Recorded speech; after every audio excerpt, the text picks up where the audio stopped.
What's up, everybody? We're back with another episode of Bullish Chips, where we use a proven and repeatable strategy to make money every day. This channel happens to focus on the Bullish Semiconductor ETF, which goes by the ticker symbol SOXL, but the charting method and the trading method that we use can be implemented with any company that's publicly traded in the U.S. stock market. So make sure you hit that like button if you haven't already. Really helps the channel grow. Thanks to all those who continue to tune in. If you haven't already, also hit that subscribe and notification button. That way you're alerted to when we release new videos. We do release bonus content from time to time, but the nightly and weekend videos, like tonight's video, focus mostly on identifying triggers and targets for trades ranging from scalps and intraday trades to long-term swings or leap trades as well. So if you want a deeper dive into exactly how we set up our charts, the trading levels, broadening formations, things of that nature, check out our bonus content. We've got a couple of videos that dive deeper into that for you. And if you would like a free PDF quick reference guide for the STRAT, which is the base of our trading and charting method, make sure you check out the link in the description of this video. So we do talk about triggers and targets, but we talk about, all time frames and give some pretty good insight. So hang with us through the full video. I'm sure you'll be glad that you did. And at the end, we'll get to our triggers and targets. Speaking of which, let's go ahead and take a look at the agenda for today. We'll go ahead and recap the price action from Tuesday to January 27th. Then we'll zoom out like we always do, take a look at the week, month, quarter, and year price action. Then we'll zoom back in, set our 4-hour markers and the triggers and targets for Tuesday, January 28th, and we'll do a quick review of the triggers and targets for the week, month, quarter, and year as well. Let's go ahead and swing over to the charts, starting off with the 5-minute chart like we always do. This is how we can take advantage of our proven and repeatable strategy to either get early scalps in the morning or early entries into full day trades, right? The general rule for the proven and repeatable strategy is look for higher lows at or above opening print to get into calls, and look for lower highs at or below opening print to get into puts. So looking at today's chart, we can see we've got overnight high here at 63.93. We've got previous high a day at 61.96. We had a little bit of a gap up today. Overnight low was down here at 60.50, and previous low a day was 59.60. So like we said, we had a little bit of a gap up. This price level 1 here in peach is the opening print. And you can see we had an immediate push down for a couple of 5-minute candles before we got the basically a higher low, right? If we look at how yesterday closed, this was the low.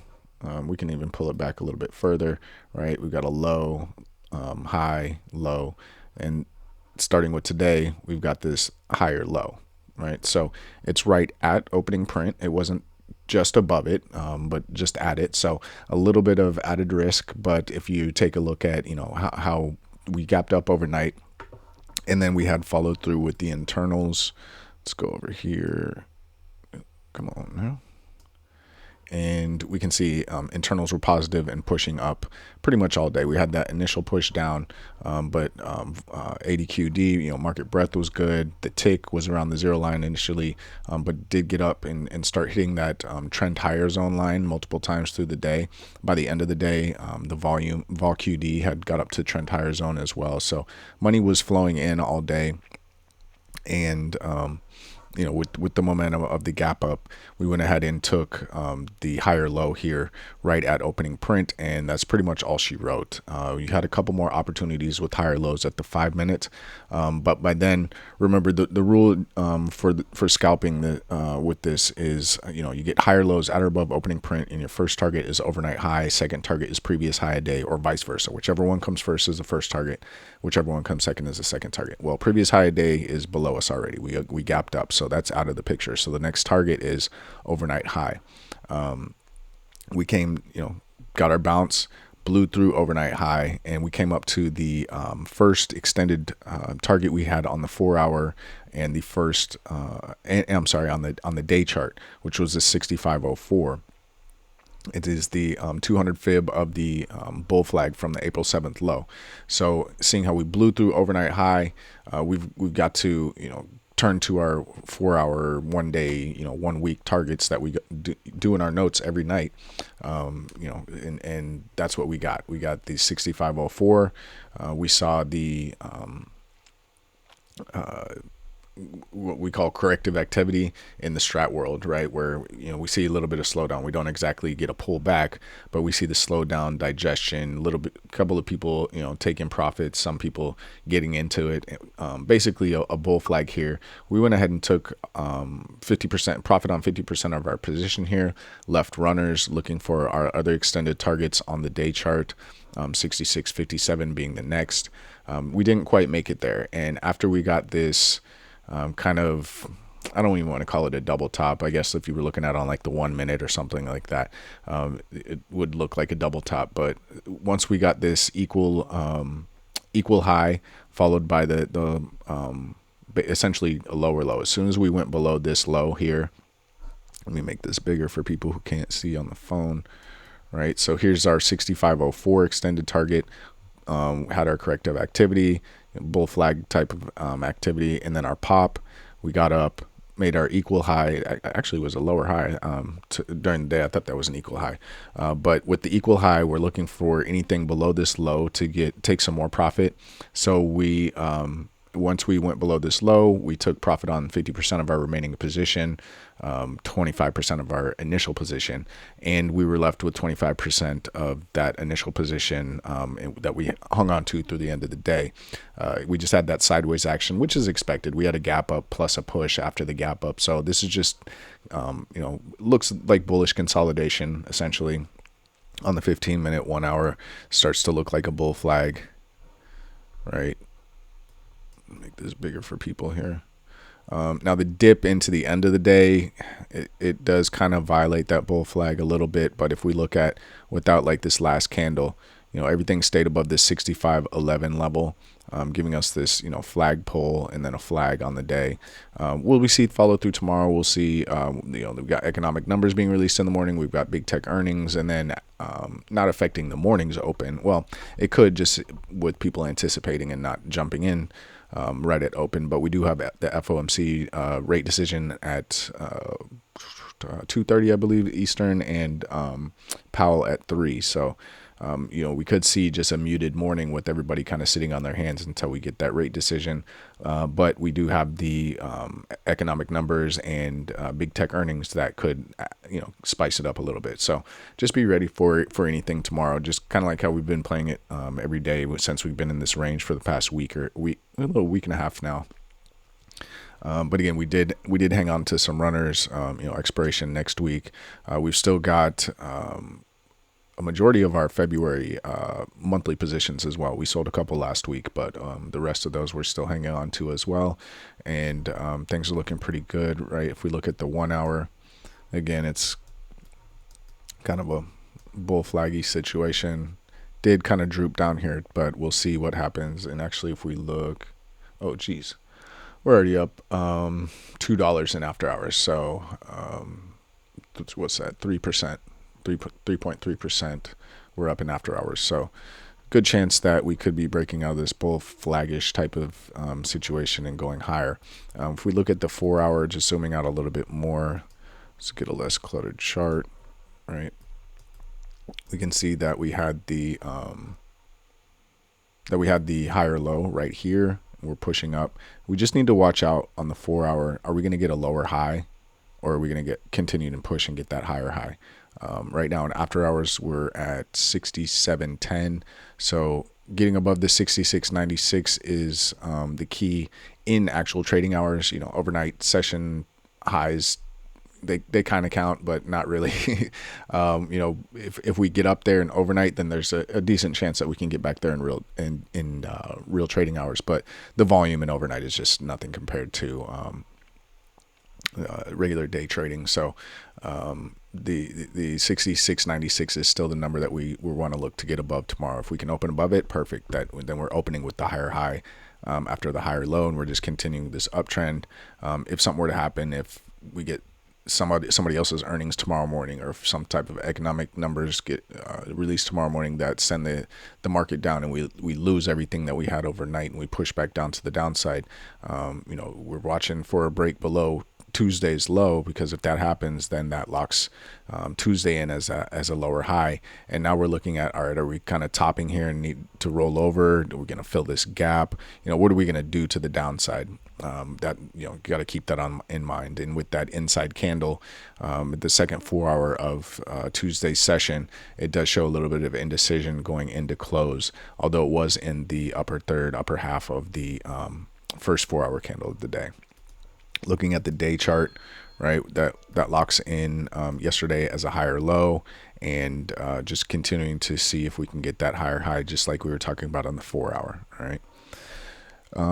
Let's go over here to, get the right chart out. There we go. Let's go to the week chart here, and we can see that we're still inside on the week, right? That's basically what I wanted to show. But we are in that upper third. Once again, we opened about midpoint of the previous week's range, just slightly below last week's range, but we're back in that upper third and just looking for that higher high. But I just need to continue to call out, we've got plenty of room to pull back and make a higher low and it not be the end of the world. So just keep that in mind with this gap still left over from a couple of weeks ago, and then another one not too far down below that. So everything looking good so far. Again, I talked about that April 7th bull flag and how we closed essentially on the 200-day moving average. If we look at this chart, here is the April 7 low. Here's that bull flag. Here's the flag pull. Here's the flag, and we have our fib extensions from there. Let me activate those. All right, we can see from there to there with the pullback on the flag, we are up here at that 200 fib extension, which was a rejection point or a point of resistance in last week's trading. Yes, we poked above it, but ultimately we did close back below it. So we'll see how it handles this level. Again, we closed right at it. So, nothing to really be worried about on the week. Same thing with the month. Really the week and up, really just showing still positive activity, nothing bearish, not even really neutral, right? So on the monthly, we went 2 up this month, locking in November as a higher low and going above October's high for a higher high. So we've got the uptrend on the month. The quarter, that plays into the quarter, because we are, if you're familiar with this channel, we talk about this all the time. We are in this 1, 2 combo 2 down, combo 2 up with a magnitude of 70.08 up here. All right, so we're still pushing for that triggered in that fourth quarter of 2025, and we're just continuing to extend that out, which plays into the year as well, because there we go. We're looking at a 2 down, 2 up on the year, right? 2 down last year, failed 2 down really, and then went 2 up already this year, and the magnitude for that move is the high of the candle to the left of the 2 down, which again is at 70.08. So again, things are looking bullish, neutral at worst on higher time frames, but I mean, I don't really even know where the neutrality would be. The week and up, in our opinion, is pretty bullish. So that's what we've got for that. Let's go ahead and zoom back in here and take a look at how we want to attack tomorrow's open and the day from a day trading perspective. Let's bring up, where is, I did not move the markers. Let's go ahead and move our 4 hour markers here. Let's move previous high day up here. Oops. And previous low a day to the low. And then we will also make a box for the gap, because we still have a gap left. Let's just go with that. All right, so let's zoom back in here to the 5 minute, and we'll take a look at things from our proven and repeatable strategy perspective, right? There we go. Let's get all the numbers on the chart. All right, so up at the top of the chart, we've got overnight high as of now, 67.20. That could move before open tomorrow. We'll see. Previous high day 65.99. Overnight low so far 64.68, and previous low a day is 62.54. So we do know overnight high and overnight low could move, and then of course we have to wait until tomorrow's open in order to mark the opening print for the day. Because again, the rule is higher lows at or above opening print, get into calls. Lower highs at or below opening print, get into puts. So let's say, we have a pullback from overnight low and we open slight gap up, right? We'll say just a slight gap up, but still below overnight high. What we would be looking for at that point is what happens with price action after opening print, right? Do we push down and maybe close the gap real quick and bounce off of maybe even dip into the previous day's price action, but then pop back out of it and then get some type of push back up and get a higher low at or above opening print? We want to go ahead and get in calls, right? Targeting overnight high. Obviously, previous high day would not be in the picture, but there's a decent amount of movement there, about $1 worth of movement, depending on where you get your entry. The closer to opening print, the better, obviously. But you need to wait for the setup to trigger. You don't want to jump the gun and get in too early. That's a really easy way to lose, right? Now, not a lot of magnitude to the upside. So if we do blow through that 67.20 or whatever overnight high ends up being, then we'll turn to our notes and look at our triggers and targets on the 4-hour time frame and the day time frame, and maybe even week if we need to get to it, if things really get to ripping. Right now, to the downside, we've got a lot more magnitude to work with, right? So maybe we open with a slight gap up and then we immediately close it, dip into yesterday's price action, and then get some acceptance inside of yesterday's price action. Maybe we push back up, but then reject off a previous high a day, or even get back up to opening print and then finally reject, right? If you get that lower high at or below opening print, we want to look to get into puts, right? In this case, targeting overnight low first and then previous low a day, right? Now, just keep in mind, we are in an uptrend on basically every time frame from the 15, I think 15 neutralized, but from like the 1 hour time frame on up, we're in an uptrend. So kind of temper your expectations as far as how far we might pull back, especially if we don't have any real negative catalysts. Now, if we've got some negative catalysts, there may be like some domino effect type of situation where we start taking advantage of some of the thin structure left over from yesterday, right?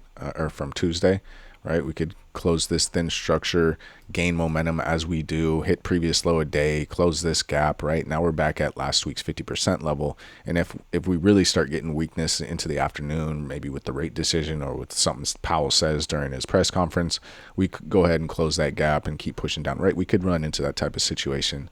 It's definitely on the table. But again, keep in mind, we are in an uptrend. So that's what we've got from scalping early in the morning perspective to an early entry into a full day trade perspective. Let's move out to the 4-hour and take a look at things from more of a full day trade perspective, possible overnight swing perspective, right? We had a 2 up and then a red 1 for the 4-hour candles in Tuesday's price action. So, bullish, right? I guess you could say it would neutralized a little bit in the afternoon with the quote unquote sell off at the end of the day, but it's still closed in the upper third of the previous 4-hour candle, and like we said, on the 15-minute 1 hour, this is kind of looking like a bull flag. So it does look a little bit more bullish than bearish to me. If we do get a STRAT reversal to the upside, however, there is not a lot of magnitude on just the 4-hour candle to candle count, right? We would have a 2-1, 2 up reversal, entering at the high of the 1, exiting at the high of the 2. So obviously not a lot of magnitude there, but that would trigger the upside trigger on the day chart. We'll get to that in a second. So just keep that in mind, that it's not the end of the world that there's not a lot of magnitude on the 4-hour STRAT reversal. If we go to the downside, right, we get the 2-1, 2 down, entering at the low of the 1, exiting at the low of the 2. So a lot more magnitude there. Entry is at 64.65, exit at 62.54. So what's that? About $2 worth of movement. So decent downside to be had on just a STRAT perspective, again, keep in mind the trends that we're in on the 1 hour and up. We are in an uptrend. So even if we get the 2-1, 2 down, do we get, not a completion of magnitude and some type of failed 2 down to set up the 1, 2 down, 2 up back to the upside in the afternoon? Could be a possibility. So just keep that in mind. Let's switch to the day chart real quick. Right on the day, again, today's 2 up set Monday as a higher low in the trend count. So we are continuing with higher highs, higher lows, higher high, higher low, higher high, higher low. Question is, are we going to make a higher high at this point, right? So if we do go to the upside, that triggers this combo 2 down, combo 2 up, magnitude being the high of last week, 66.96. And looking to continue to push through that. Remember, the market maker's expected move high is up here at $68.95, basically $69.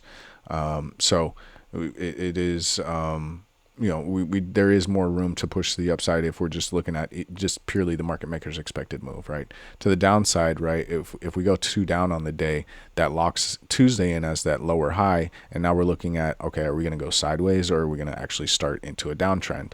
Right, that triggers at Tuesday's low, and the magnitude for that move is Monday's low.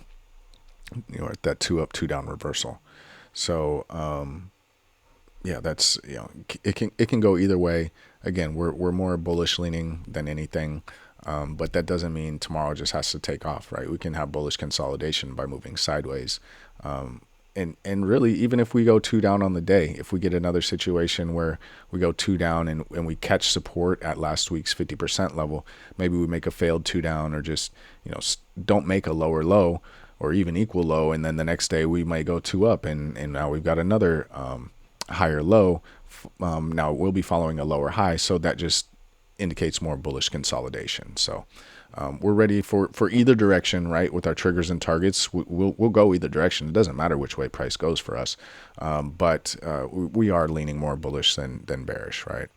Let's go ahead and jump into the notes so we can look at some hard numbers. We looked at the charts quite a bit. So for Wednesday, January 28th, there will be 234 trading days left in the in 2026. The close price on Tuesday, January 27th was 64.96. So that puts us back above the week's open of 60.75 or 60.75, making us back in full time frame continuity, right? The week, month, quarter, and year are all green. Again, not too far to go down to flip the week back red, but quite a ways to go before we flip the month, quarter, and year back red. So just want to keep full time frame continuity. Again, another check box for the bulls. I'm sorry. Another check in the checkbox for the bulls, right? We talked about the market maker's expected move being plus or minus $7.35 from the close of Friday's price action. If you're not familiar with that, make sure you check out our weekend video where we dive into the expected move a little bit deeper.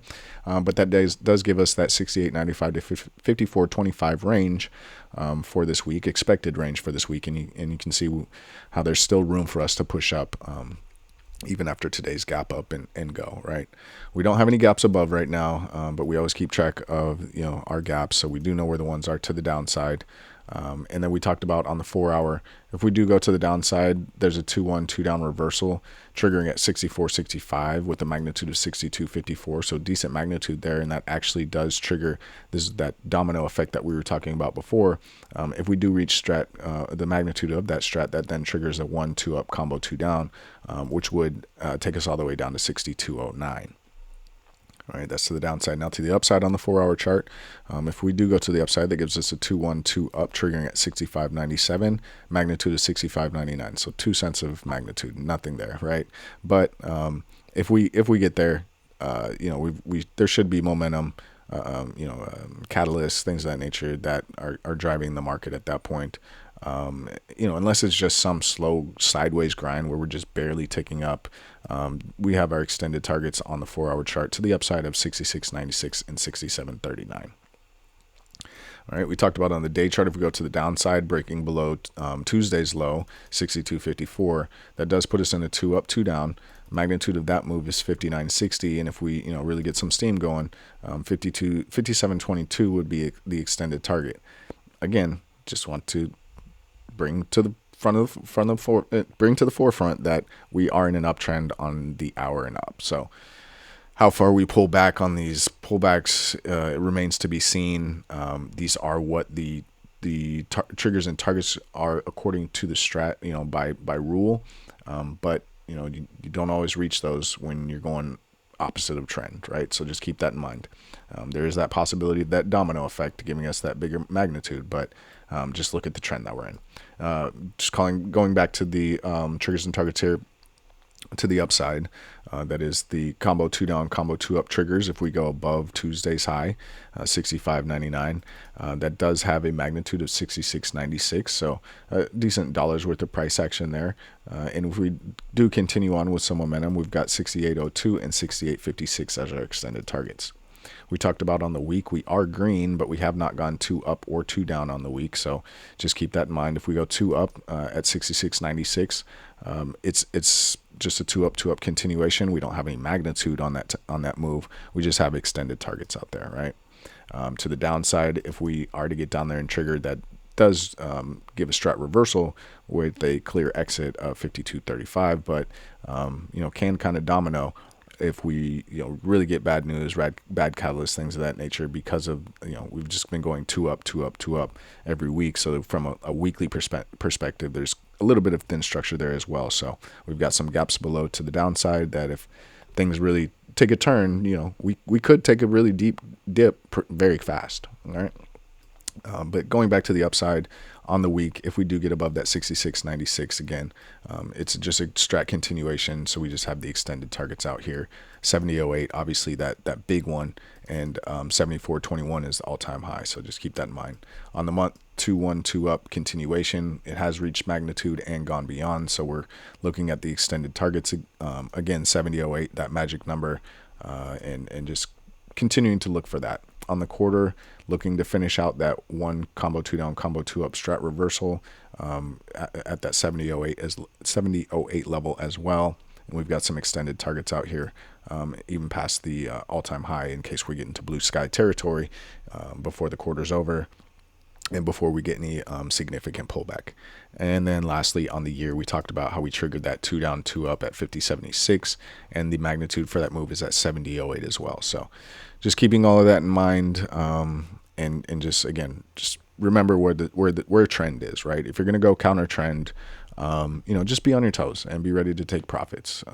It's better to take small profits than a loss, right? So even if you do cut it a little bit short, number one, you've made yourself some profit, but number two, you can always get back in, right? I hope everybody's not trading with the full amount that's in their portfolio, right? And what that does is allows us to make, get back into plays should we have gotten out too early, right? Or that's one of the advantages of not trading with your full portfolio at the very beginning of the morning, right? So, that's what we have. There you have it, the triggers and targets for everything from a scalping perspective all the way up through the 1-year chart. Tried to jam in as much information as possible without taking up too much of your time. Again, if you've made it this far, just throw us a thumbs up, give us a like. Really helps the channel grow, and we do really appreciate it. So we'll go ahead and end the video here like we normally do. If you're watching this Tuesday night, we hope you get some good rest tonight and wake up refreshed tomorrow. If you're watching this Wednesday morning or Wednesday through the day, we hope you got some good rest last night and woke up refreshed this morning, and we look forward to getting out there and trading with you.